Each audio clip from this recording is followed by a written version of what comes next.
একাত্তরের সাথে আর কোনো কিছুর তুলনা চলে না। এখন 71 এবং 72 সংবিধান কেন ভালো লাগে না আমরা বুঝি তো মানুষ। 72 সংবিধান আসলে আওয়ামী লীগের একদলীয় শাসন পাকাপোক্ত করা দলিল ছিল। সংবিধান সংস্কার কমিটির সদস্য সালাউদ্দিন আহমেদ এমন মন্তব্য করে নতুন করে আলোচনার জন্ম দিয়েছেন।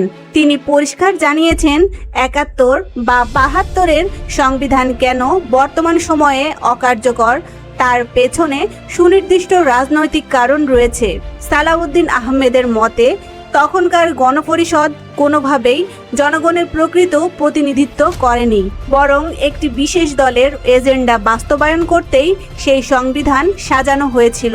তিনি আরও অভিযোগ করেন, এই সংবিধানের মাধ্যমেই দেশে একনায়কতন্ত্রের বীজ বপন করা হয়, যার ফলে পরবর্তী কয়েক দশকে বারবার গণতন্ত্র হোঁচট খেয়েছে এবং মানুষের মৌলিক অধিকার খর্ব হয়েছে।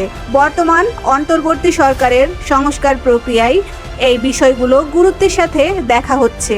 সালাউদ্দিন আহমেদ মনে করেন এখন সময় এসেছে এমন এক সংবিধান গড়ার যা কোনো নির্দিষ্ট দলের স্বার্থ রক্ষা করবে না, বরং রাষ্ট্র ও জনগণের মধ্যে ক্ষমতার ভারসাম্য বজায় রাখবে এবং ভবিষ্যতের যে কোনো স্বৈরাচারী শাসনকে রুখে দেবে।